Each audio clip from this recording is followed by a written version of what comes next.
Good Morning Business, le grand entretien. Et notre invité ce matin qu'on est très content de recevoir, c'est Philippe Conticini. Bonjour. Bonjour madame. Vous êtes chef pâtissier. Merci d'être avec nous ce matin. Vous avez évidemment plusieurs boutiques à Paris, une à Londres, la maison Philippe Conticini. 4 à Londres. 4 à Londres. Vous avez 4 boutiques à Londres. Et 2 au Japon. Oui, maintenant, ah bah dites donc, ça va vite. On va parler du développement de ces boutiques. Évidemment, il y avait la pâtisserie des rêves qui maintenant n'est plus à vous, mais ce nom, pâtisserie des rêves, ça correspondait tellement bien à votre travail. Ça n'a jamais été à moi, la pâtisserie des rêves. Hein. Moi, j'ai cofondé la société à l'époque, en 2009. Et il y avait mon nom, mais il me payait pour ça. Mais ça correspond à votre idée, la pâtisserie comme un rêve, comme quelque chose qui se regarde, qui s'idéalise avant d'être mangé. Ça correspondait quand même à votre esprit. Ah oui, complètement. Oui, complètement. Et puis, de toute façon, moi, j'ai besoin de me retrouver dans des goûts, des émotions d'enfance. Donc, évidemment, le rêve, ça en fait partie complètement. Donc, oui.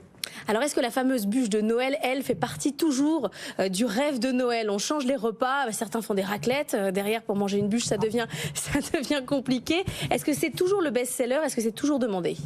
Ah oui, bien sûr, évidemment. La bûche, c'est incontournable. Surtout qu'aujourd'hui, et depuis quelques années, pardon, les pâtissiers font feu de tout bois avec des bûches de plus en plus belles, de plus en plus travaillées.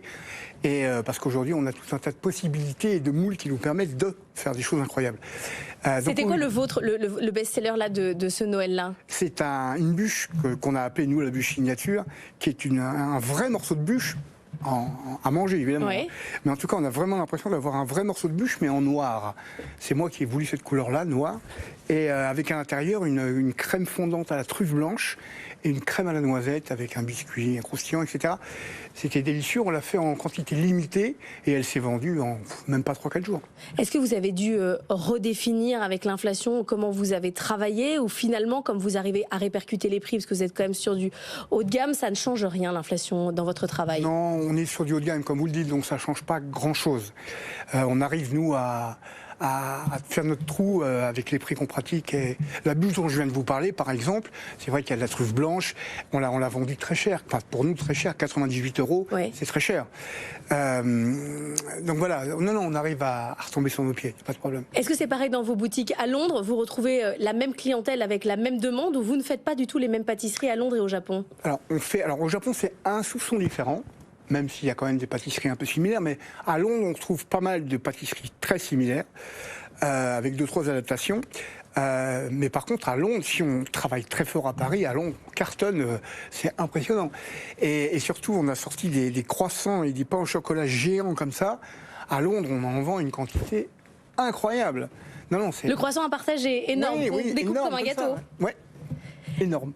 Comment vous voyez l'avenir? Est-ce qu'il faut démultiplier les boutiques et en avoir partout? Donc ensuite, vous allez faire New York, puis toutes les villes où potentiellement vous pouvez être là. Ou vous vous dites, je suis une marque et je dois rester en petit comité? Non, on va ouvrir d'autres boutiques, là où on nous demande, en fait, puisqu'on nous demande de venir sur des pays, par exemple l'Afrique du Nord, effectivement, les États-Unis. Avant, il y avait la Russie, et maintenant, ce sera plus possible. Mais voilà, on nous demande, donc on va y aller. Pour l'instant, il y a Londres, Paris, Tokyo. Vous êtes toujours sur un retail classique où vos ventes actuellement, grâce au numérique, se déploient. Vous avez des commandes là-dessus vraiment qui commencent à augmenter? Ah oui, le numérique, c'est énorme. Vraiment. On a vendu la bûche signature, par exemple, ouais. On a vendu quasiment que par le numérique. Ça s'est fait, je vous dis, en quelques jours, quoi. Non, le numérique, c'est important, très important. Et puis pour la communication, évidemment.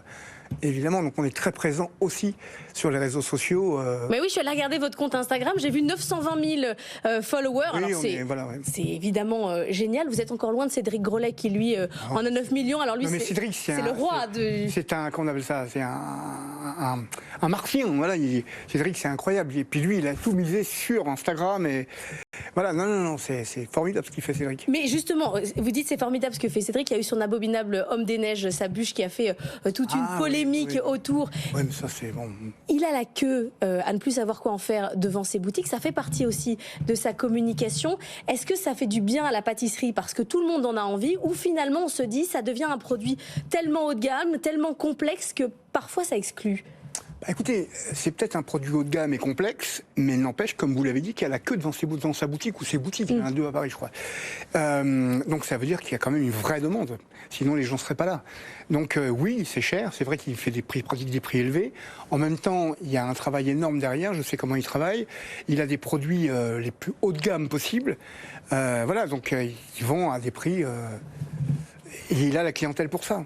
L'Abominable Homme des Neiges, c'était pareil que votre bûche signature. C'était à peu près le même prix. Ça s'est très bien vendu. Dans votre entreprise, en termes d'ouverture du capital, on a vu Pierre Hermé qui, lui, a vendu une partie de son capital qui s'est développé à travers le monde. Oui. On a vu un autre chef le faire, Michalak, qui s'est associé avec un family office. Oui. Vous êtes structuré comment et vous voyez l'avenir comment? Pour l'instant, on est associé avec mon associé, on est à 50-50. Et on va très certainement ouvrir le capital dans l'année qui vient, je pense. C'est nécessaire pour accélérer? Oui, pour accélérer, c'est nécessaire de vendre une partie du capital, parce qu'à deux, on a des limites, quoi. Voilà. Donc il faut s'entourer de gens qui ont plus de moyens, et voilà. Tout en gardant la main, parce que c'est ça aussi qui est compliqué sur votre vision, c'est-à-dire qu'il ne faut pas se faire dépasser. Ah oui. Vous avez eu non mais ça a été compliqué dans votre passé parfois avec certains financiers. Il faut trouver le bon financier qui comprend bien ce que vous faites. Absolument. Et alors c'est le cas. Moi j'ai trouvé la société qui convient et ça c'est formidable. J'ai mis du temps mais je l'ai trouvé. Et après on fait évidemment très attention avec qui on va s'associer. Il y a 2-3 possibilités en vue. Mais la main, on va la garder, ça c'est sûr. Enfin, on ne peut pas ne pas garder la main sur l'ensemble des choses. Moi, je ne me vois pas devenir minoritaire, non, c'est pas possible. Pas maintenant. Peut-être un jour, mais pas maintenant. Il vous faut la vision. Merci beaucoup, Philippe Conticini, d'être venu nous voir ce matin, chef pâtissier La Bûche. Mangez-en, c'est toujours délicieux. C'est bon. Hier, on a goûté le caviar, aujourd'hui, on goûte la bûche.